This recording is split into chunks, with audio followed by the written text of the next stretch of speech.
साथियों, पिछले कई दिनों से लगातार हम लोग भारतीय जनता पार्टी की सरकार की चीन नीति पर हमला बोल रहे हैं। उसका कारण बड़ा स्पष्ट है।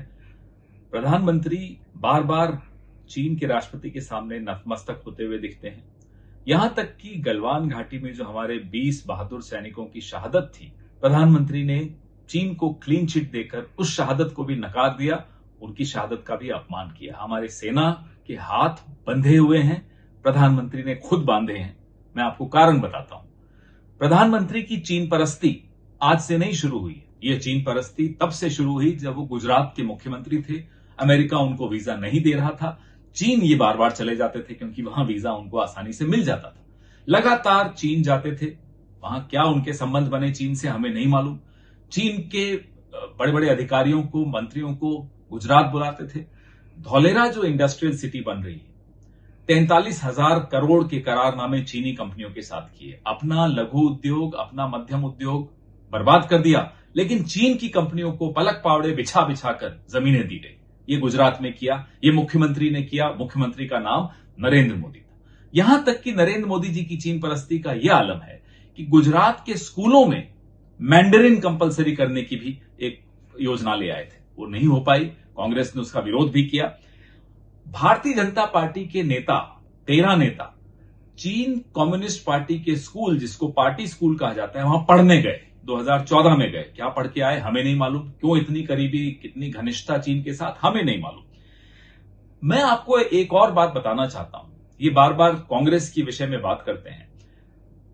चीन को सबसे करारा जवाब राजीव गांधी की सरकार ने ऑपरेशन फैल्कन में 1986 में दिया, जब इसी तवांग सेक्टर में चीन ने कुछ शैतानी करने की कोशिश की। उस वक्त जनरल सुंदर जी थे। राजीव जी और जनरल सुंदर जी भी अच्छी टीम थी। राजीव गांधी की सरकार ने फौज के हाथ नहीं बांधे हुए थे। ऑपरेशन फैल्कन हुआ।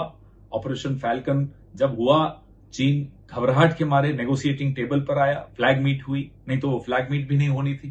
फ्लैग मीट के बाद चीन पीछे हटा।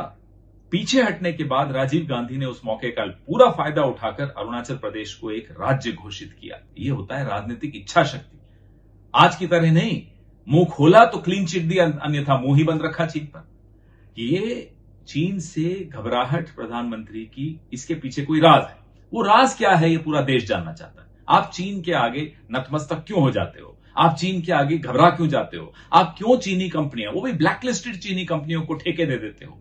आपका क्या रिश्ता है चीन से? ये हम बार बार पूछते हैं। इसलिए पूछते हैं क्योंकि कुछ तो है जो आप छिपा रहे हो, कुछ तो है जो चीन को पता है और हमें नहीं पता। इनका एक बहाना है कि हम बॉर्डर पे इंफ्रास्ट्रक्चर मजबूत कर रहे हैं, इसलिए चीन परेशान हो रहा है। माफ कीजिएगा, बॉर्डर पे इंफ्रास्ट्रक्चर मजबूत करने का पहला कदम 7th प्लान में 1986 में राजीव गांधी की सरकार ने उठाया था, जब BADP लॉन्च किया गया था।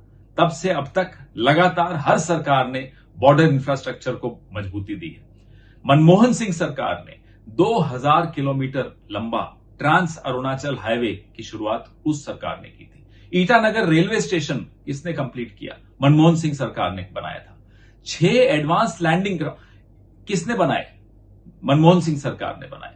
अरुणाचल प्रदेश में इतने लैंडिंग फैसिलिटीज जो दी हैं, वो मनमोहन सिंह सरकार ने दी है।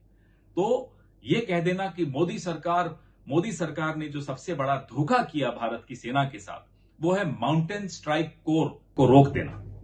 Mountain strike corps Congress party की देन थी, मनमोहन सिंह सरकार की देन थी। चीन इससे घबरा रहा था।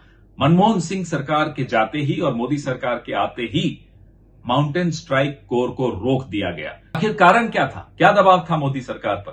किसका दबाव था मोदी सरकार पर कि माउंटेन स्ट्राइक कोर का काम रोक दिया गया?